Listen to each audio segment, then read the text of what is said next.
نحمدہ ونصلی علی رسولہ الکریم اما بعد اعوذ باللہ من الشیطان الرجیم بسم اللہ الرحمن الرحیم۔ اللہ تبارک تعالیٰ جل مجدہ نے قرآن پاک میں ارشاد فرمایا ہے کہ جو شخص ساتھ عمل کرے گا تو اللہ تعالیٰ کی ذات ان کو جنت الفردوس کے مالک بنا دیں گے۔ سورۃ المومنون میں جو 18ویں پارے میں ہے، اللہ تعالیٰ کی ذات نے ارشاد فرمایا قد افلح المومنون، تحقیق پا گئے دونوں جہانوں میں وہ لوگ جو ایمان والے ہیں۔ اب اللہ کی ذات نے یہ شرط لگائی کہ ایمان والے لوگ فلاح پا جائیں گے، تو اب آگے اللہ نے ان کی تشریح بھی فرما دی ہے کہ وہ جو مومنین لوگ ہوتے ہیں ان کے اوصاف کیا ہوتے ہیں۔ اللہ نے وہ بھی سورۃ المومنون میں ان کے اوصافوں کو بیان فرمایا ہے۔ اللہ فرماتا الذین ھم فی صلاتہم خاشعون، مومن وہ لوگ ہوتے ہیں جو اپنی نمازوں میں خشوع اختیار کرتے ہیں۔ نمازوں میں خشوع اختیار کرنے کا مقصد یہ ہوتا ہے کہ ہماری نظر جو ہے نا ہمارے سجدے کے مقام پر ہماری نظر ہونی چاہیے، اور یہ بھی ہونا چاہیے کہ یہ نہ ہم دائیں دیکھیں نہ بائیں دیکھیں، نہ آگے نہ پیچھے کسی طرف نہ دیکھیں، نہ اپنی داڑھی کو بار بار ہلائیں اور اس کو ٹھیک کرنے کی کوشش کریں، بلکہ اللہ کی طرف رجوع کریں۔ اور پھر جو ہم قرآن پاک نماز کی حالت میں پڑھ رہے ہیں نا، اس کے اوپر بھی ہماری توجہ ہونی چاہیے کہ ہم کیا پڑھ رہے ہیں، ان کے معنی کیا ہے، اور یہ بھی ہونا چاہیے کہ ہمارا رب جو ہے نا ہمیں دیکھ رہا ہے، جہاں ہم اپنے رب کو دیکھ رہے ہیں۔ یہ ساری کی ساری چیزیں جو ہے نا وہ خشوع میں پائی جاتی ہیں۔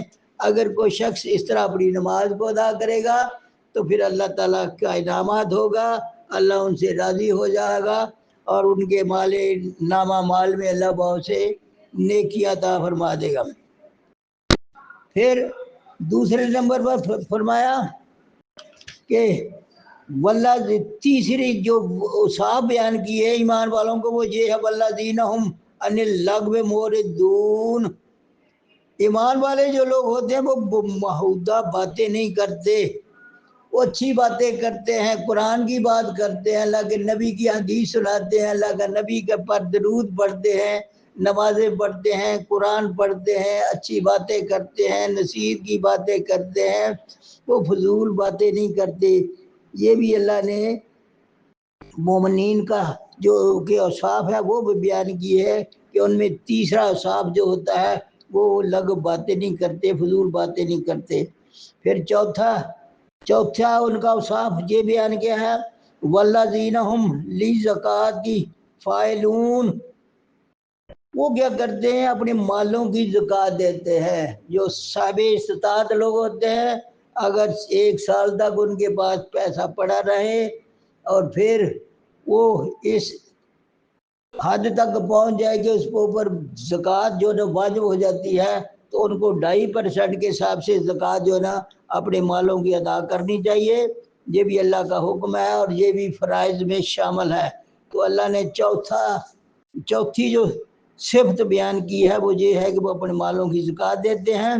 پھر اس کے بعد 5ویں صفت ان کی کیا ہوتی ہے جو ایمان والے لوگ ہوتے ہیں والذین ھم لفروجہم حافظون، اللہ فرماتا اور وہ جو اپنی شرمگاہوں کی حفاظت کرنے والے ہیں، وہ ادھر ادھر نہیں کسی کی طرف جاتے، وہ اپنی کیا اللہ فرماتا ہے وہ کہاں کس کے پاس جاتے ہیں، اپنی منکوحہ بیویوں کے پاس جاتے ہیں، کسی اوروں کے پاس نہیں جاتے، یا اپنی وہ لونڈیاں جو ان کی کنیزیں ہوتی ہیں جو ان کے ہاتھوں کی ملکیت ہے ان کے پاس جاتے ہیں۔ فرمایا ایسا جو شخص ہے جو اپنی بیویوں کے پاس جاتا ہے یا اپنی کنیزوں کے پاس جو ان کی ملکیت ہے ان کے پاس جاتا ہے تو اس میں ان کے لیے ملامت نہیں ہوگی۔ اگر اس کے علاوہ کسی اور کے پاس جاتے ہیں تو وہ حد سے تجاوز کرنے والے لوگ ہوتے ہیں۔ پھر اس کے بعد چھٹا جو ان کا صاف بیان کیا ہے ایمان والوں کا، فرمایا والذین ھم لامانتہم وعہدہم راعون، مومن وہ ہوتے ہیں جن کے پاس امانت رکھی جائے، امانتیں رکھی جائیں اس میں خیانت نہیں کرتے۔ امانت میں خیانت کرنے کا مقصد یہ نہیں ہوتا کہ کسی نے ہمارے پاس کوئی چیز رکھ دی ہے ہم اس میں خیانت کریں، یہ نہیں ہوتا۔ یہ بھی ہوتا کہ اگر کسی شخص نے کسی دوست نے ہمارے پاس کوئی ایسی راز کی بات بتائی ہے تو کہا کہ آپ نے کسی کو بھی نہیں بتانا. یہ بھی ہے کہ اگر ہم کسی اور کو بتا دیں گے اس کی بات کو، یہ امانت میں خیانت کریں گے.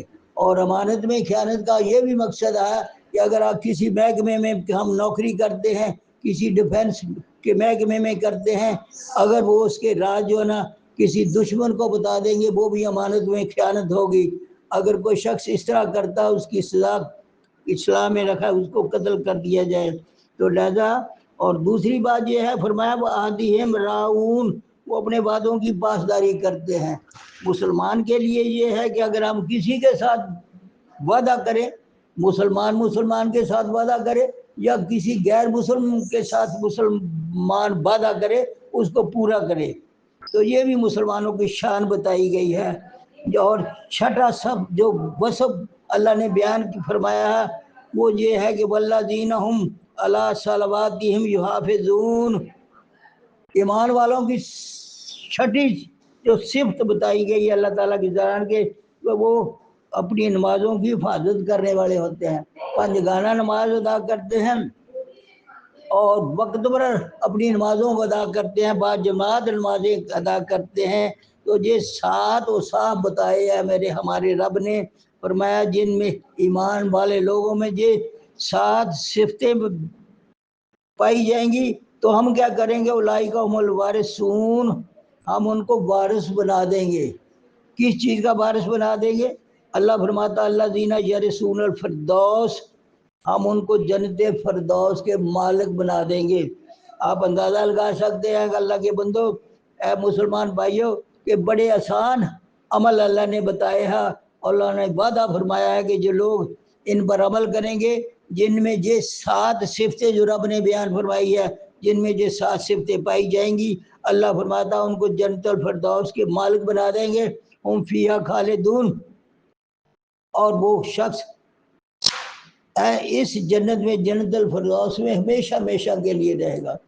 جنت کی جو زندگی ہے اس کی مثال نہیں دی جا سکتی، دنیا کے اوپر انسان کے وہم و گمان میں نہیں آ سکتی کہ جیسے اللہ تعالیٰ کی ذات نے وہاں پر نعمتیں رکھی ہیں ان کا شمار بھی نہیں ہم کر سکتے.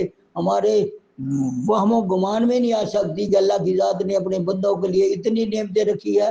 اور یہ آسان طریقہ بتا دیا ہے کہ جو ان 7 عملوں پر عمل کرے گا تو اللہ کا وعدہ ہے اور اللہ کا وعدہ سچا ہے.